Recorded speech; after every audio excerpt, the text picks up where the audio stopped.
Hey everybody, it's Joe Solari with the Business of Writing, and I'm here with Jordyn White. How are you doing, Jordyn? Hey, how you doing, Joe? I'm doing good. I'm doing good. So we met at NINC, and you were a speaker. So was I. Was that your first Yeah, time speaking? it was at Nink. Yeah, Yes. yeah. Yeah. And you had done a presentation on cash flow, which I sat in on, subject near and dear to my heart. And I thought it would be great to have you on because while in the past I've had Craig and some other folks talk about cash flow with their business, you're coming from a really different perspective that I think a lot of authors are going to relate to because you were juggling different things while you were trying to write, and you shared a lot of your personal experiences in dealing with how the cash flow wasn't just impacting your business but your personal life. hmm So I thought it'd be great to have you on and kind of tell your story and kind of share some of the tools you use. Thank you. I really appreciate it. It's a subject that's near to my heart too, as you know, because you said in there, so you know what I went through and what a difference it made to just get a really basic comfort level with money. And that's something I always try to start out with is that if you're scared of money, scared of math, this is super, super simple, but it's very powerful. It makes a big difference. It's saved my business and my personal finances over and over again. So yeah, it's a good thing to know. Yeah, so why don't you kind of tell a little bit about that story, like how you got to the point where you did something about this? Yeah, so I'll try to be really brief, but I don't have any financial training in terms of growing up. My parents don't really know how to manage money. I think that's really common. I think most people Hmm. don't get that training. And so, my first marriage and all that, we dug ourselves into quite a hole. We were badly in debt. We weren't managing things well, and we were getting kind of desperate, just really got to a breaking point. I had a friend who she was she was also really tight, but she turns out she knew how to manage money anyway. She just needed more of it, but she had talked to a friend of ours. Yeah, our problem was different. We had enough, we just didn't know what we were doing with it. But she talked to a friend of ours and she laid everything out to the penny so that she could get his advice about what to do. And I thought that sounded really terrifying, but I also felt that I had to do it. So I did. And it was really mortifying. This was a good friend of mine. We were bouncing checks all the time. We were just a Mm. mess.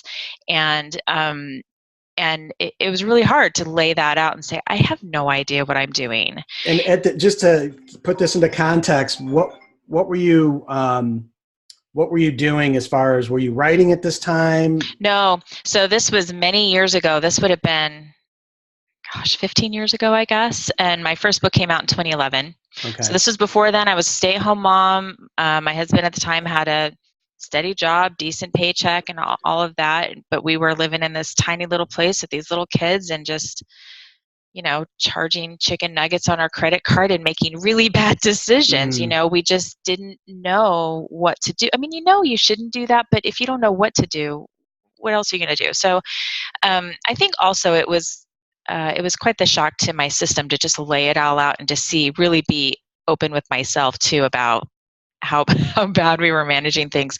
But I really didn't know what else to do, and so he kind of picked himself off the floor and said, "Well, let me just show you," And Mm. so that kind of started things, and I was really dedicated to do what he told me to do because I wanted to redeem myself in his eyes, and Mm. but I started paying attention in a different way to advice I was hearing from different corners, and it all sort of gelled together and helped me just not not be afraid of it. It used to be money felt like this tempest that was always swirling around me, and I was sort of at the Hmm. mercy of whatever happened. And then it just became a tool. Like your calculator or your pencils or your laptop, it's a tool. And if you understand the tool and how to use it, it's not scary. Hmm. You just make it work for you. And it completely turned everything around. And after a while we were debt free and no credit cards for years, and so it makes a difference. And this change happened without his income going up. Okay. It just was us understanding how to make better decisions. Yeah. So, and that was really on on your personal life. So when you decided to start, well, was the first business you were doing was editing? Right. So I started, yes, I was a freelance editor first. Mm-hmm. I was doing a little bit of, write for hire type stuff, but I wasn't Okay. a big fan of that. I still am not. But my first book didn't come out, I don't know, until a few years later. But I was editing and writing for a number of years. It was just really a year ago that I retired from editing. Okay. So, and like I said, my first one came out in 2011. So it was a number of years of balancing the both. And in terms of how I handled my business money, it just was natural to handle it the same way I had been taught to handle my personal, Mm-hmm. because it's mindset. So much of it is mindset. Mm. And so I just approach it the same way, very easily. No, it's good, and I think that kind of going back a bit, your point about like where do you learn that stuff if your parents don't teach you that? Like when are you going to learn it? Like my wife, um, her parents are the kind of people, they don't talk about money. They have money, but they just don't talk about it. So Right. that puts you in a similar situation where it's like you don't think about how to do things, and you kind of do these weird behaviors, and when you like, well, why are you doing that? It's like, well, that's how my parents did it. Yeah. Who talks about it at all? I mean, unless you're like a money guru, and it's something that I have to be careful. I've taught this, the presentation that I did at Inc. I've taught it several times here in Boise, where I'm from, and people are starting to think of me as the money person, and I want to say no, no, no, no, because then they start to separate themselves. Like, oh, you have a skill set and an ability and a knowledge that I could never have because I'm not a money person, Mm-hmm. and that's really not true.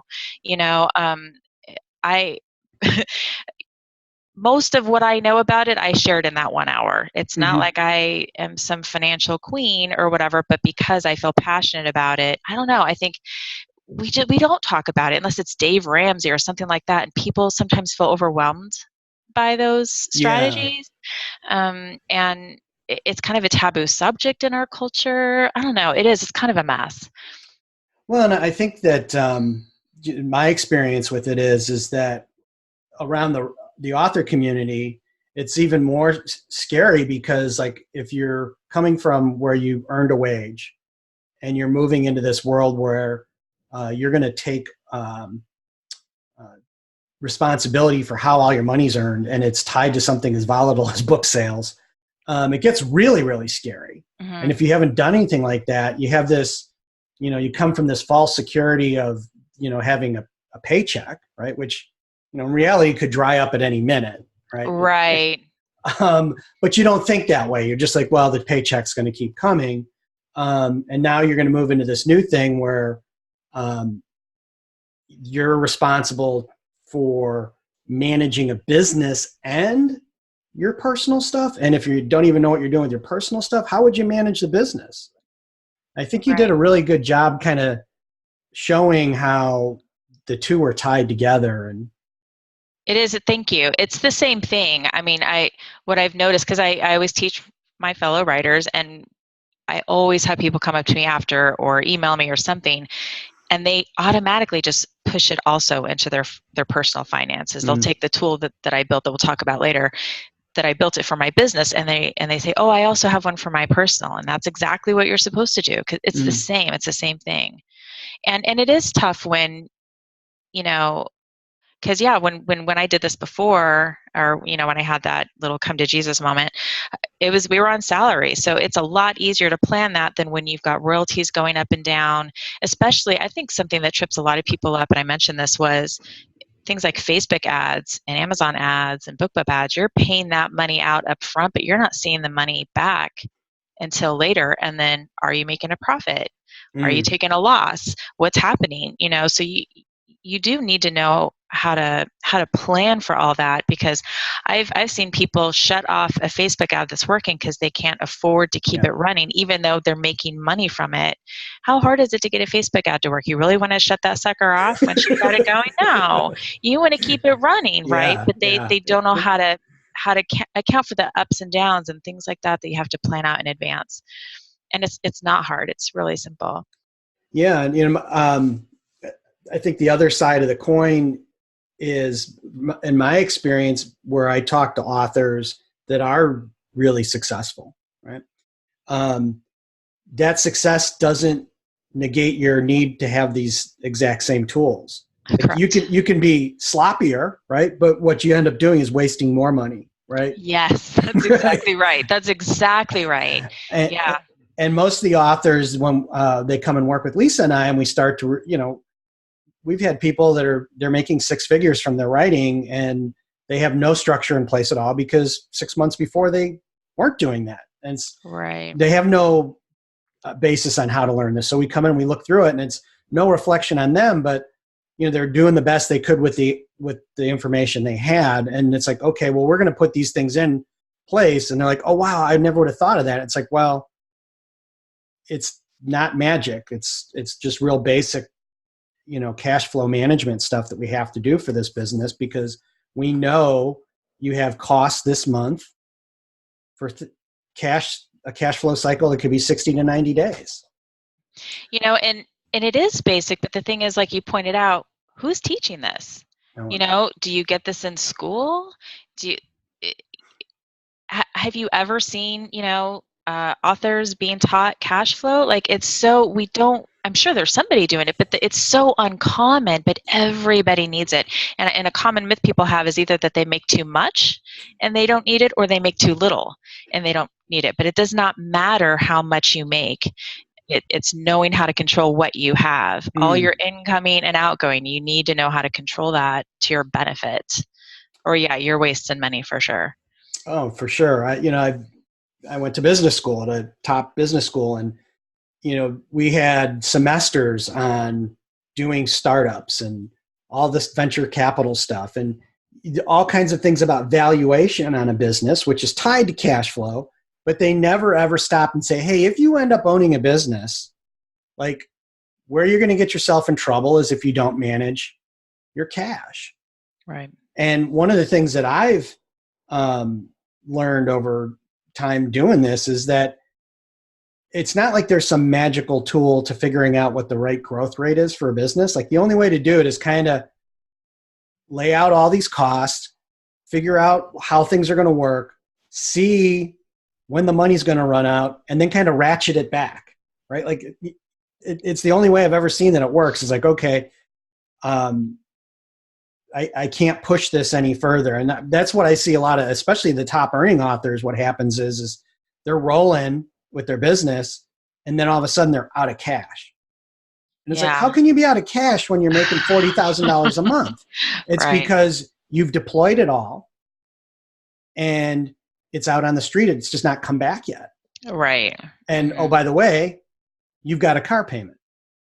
Yes, and that is the exact scenario that sinks most businesses. That whole statistic about how many small businesses fail in the first 5 years. Yeah. That's a huge reason why. It's not that they don't have a product that people want. It's not that they don't have good profit margins. They run out of money because they aren't looking far enough down the road to make sure they don't run into that where I have no money and how am I going to pay my mortgage?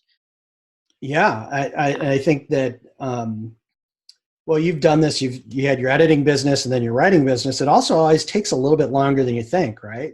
Yes. Yes. So, and of course, now I don't want to get too much off on a tangent on this, but what the market's doing right now, it's freaking quite a lot of people out, because it's getting tighter and incomes are going down and there's all these things happening and people are starting to really worry. And a really good way to alleviate some of that worry is to do projections out several months. Understanding how this works can really, really help with that because it gives you a cushion, a mental cushion. That's how I've always done it because I'm actually very risk averse, but this is a high risk business that we are in. This is the kind of business where you've got to take big leaps. And I like stability and security, and that's not what this industry is, right? And so I create that by being able to look at my cash flow and say, well, I could bring in not one more dime, but I'm good until this month or whatever. I can look at that and know so that if something big happens, I've got time to deal with it before I'm up a creek and don't have any money. Well, and that with our big clients, that's really not to demean what we do, but that's kind of what we're doing, right? Is we're making sure that we understand that cash flow as far out as possible as we can. And the minute we see something that changes, get on it and see, like, what do we need to do, right? Do we need to cut costs? Do we need to change some spending? Whatever it might be, but just the fact that you have that plan and you have those numbers in front of you, you can make informed decisions, right? That walking around with that sick feeling that you know something's wrong but not what is never solved the Yeah, problem. no. And that's just going to take away from your ability to write well, your ability to market effectively, all the things that you need to do to keep, to have a sharp mind. If you're worried, you're not going to be able to do that. I think you have a better understanding of a lot of this than I do because you've been to business school and you've taught on all this and understand how to do and evaluate like valuations. I don't know any of that stuff, but I know how to look at what my dollars are doing. Yeah. Yeah.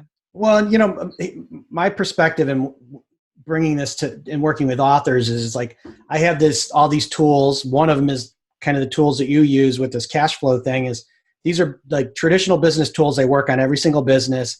If we use them right, then your business will be advantaged, right? Because we're taking out risk, or we're going into risky situations, understanding what those probabilities are.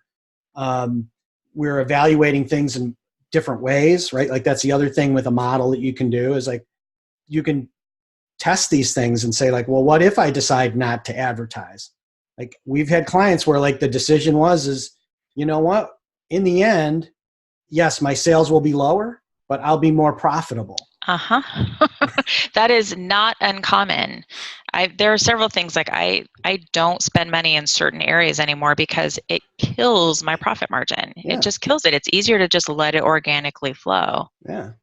Easier and more money in my pocket. So and by the way, get some time back to write. Yes. Yeah. All of it. All of the things. Yeah. Yeah. So why don't you talk a little bit about the tool and how you've been using it and where people can find it? Okay, so the tool is something I just sort of organically built for myself over several years. It's an Excel spreadsheet that is automated to do all the stuff for you so that you don't have. I like making Excel do magic for me. So basically, it's got a tab where you put in your banking ledger. You just download from the bank and copy and paste. You set up however many categories you want, simple, a lot, whatever, in a different tab. You put categories in there, and then it automatically populates in all these different areas of this sheet. So it'll give you like a one-page income and expense statement sheet that you can use when you're filing your taxes. It'll break things down in other tabs if you want to get more detailed. How much did I spend in Amazon ads? How much did I spend in giveaways? How much do I want to spend less at the coffee shop? Because you can drill down into anything you want. It's just automatically populating all that for you. But the reason I built it, because you can get that in a lot of places. The reason I built this sheet, though, is because I could not find a tool that would help me project cash flow, which is astonishing to me because as we've been discussing, it's critical. And yet I had to build one. And every year I'd kind of go look. But there's a tab where you can put in, January, February, March. It's all set up for you. And you just put in, this is how much I think I'm making. Okay, October's over, so that means in January I'm getting how much royalties. Now I know, so I can put that in there. Okay, I want to do a budget of this much for Amazon ads this month, so I don't give Amazon my money anymore. But if you want to, you can put that in there, and so you just it makes it easier to deal with the ups and downs of income and the variable expenses. You can put in what you've got every month, what's just one time, what's quarterly. You just put that all in, and then it gives you kind of a space to look at the running total as you go.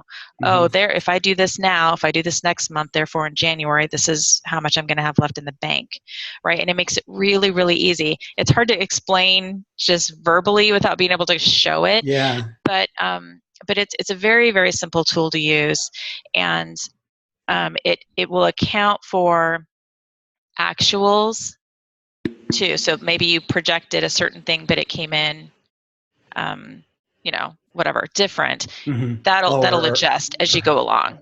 So it does so much for you. It's super, super simple to use. And so I have a teachable course that I put together basically so that I could have videos explaining what cash flow is to make it really simple, and then how you use the tool. and then the tools there. And there's two different versions of it. There's the light and the deluxe. And the deluxe is based on a couple of different things, but if you've read Profit First, where Mm-hmm. it's kind of the envelope system, you've heard of that, where you put Yeah. grocery money in this envelope and gas money, it's that same idea.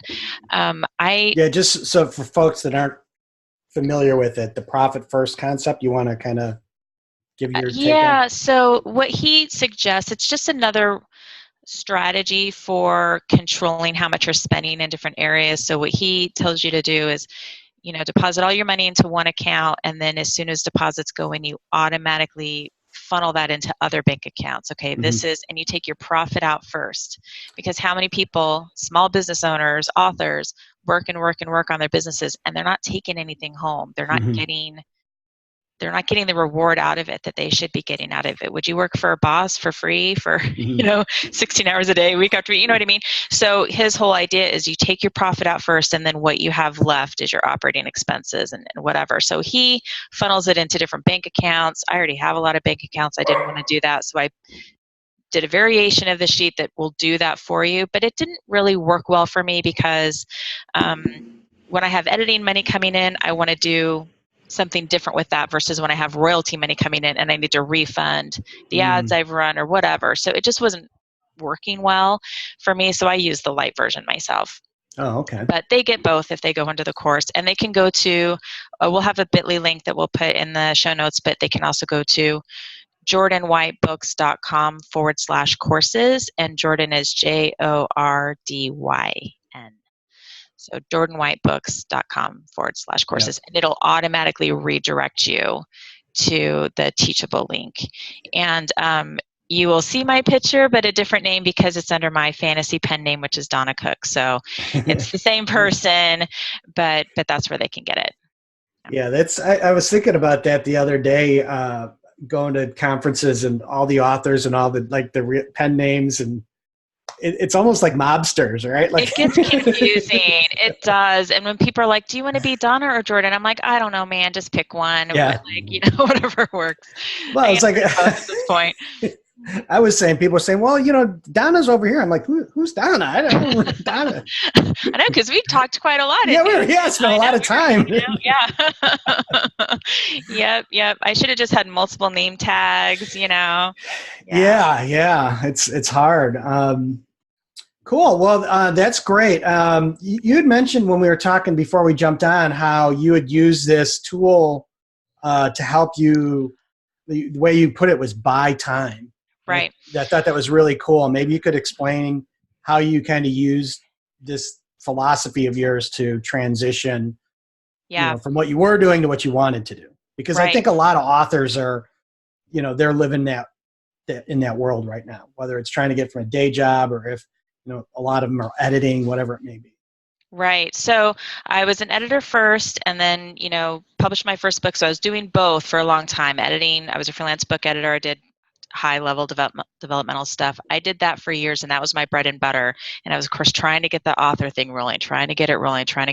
But I was spending about 90% of my time on editing. Do you have trick-or-treaters coming? I was spending about 90% of my time on my client work and about 10% of the time on my stuff. And after a while, I was really unhappy about that. It was just driving me crazy to spend all this time helping somebody else achieve their dreams and not be working on mine. And so, I was making decent money doing that. And so I took my cash flow and I went all the way out a year, which I do pretty much every year. I'll go a year out, and then as the year goes along, it shortens, and then I go a year out. So I went a year out, and I started just cutting expenses and cutting, we had extra, so I just figured out how little can I make and still make it so that I can take that extra time and work on my stuff. So yeah, that's what I bought with my money, was time to write, because that's what I really, really wanted. And it worked out great. So I ended up being able to flip the percentages. So I was spending about 80% of my time on my stuff and about 20, sometimes 30, depending on what was going on client work. And obviously, we didn't have the extra money that we were used to, but I didn't care about that the same way I cared about having time to write. So it came down to a choice. So this is just an example of how, when you understand how your money is a tool, you can use it to do what you want with it. It gives you a lot more options when you understand how to look at it and, make whatever adjustments so that you're living the life that you want. Mm. No, I think that's really important.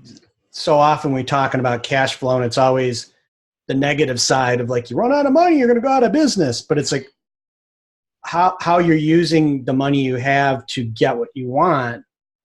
That's how an investor thinks, right? That's something I talk with authors about is like, it's not just about being a CEO, it's about being an investor. And if you have this money, you want to put it into this business, what do you want to get out of it? Right. Like the joy of writing, the business to grow, whatever those things are, be very clear on that.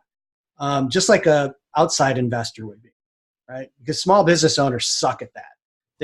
You kind of alluded it earlier. It's like, if you treated a regular employee like you treat yourself as an employee, they quit.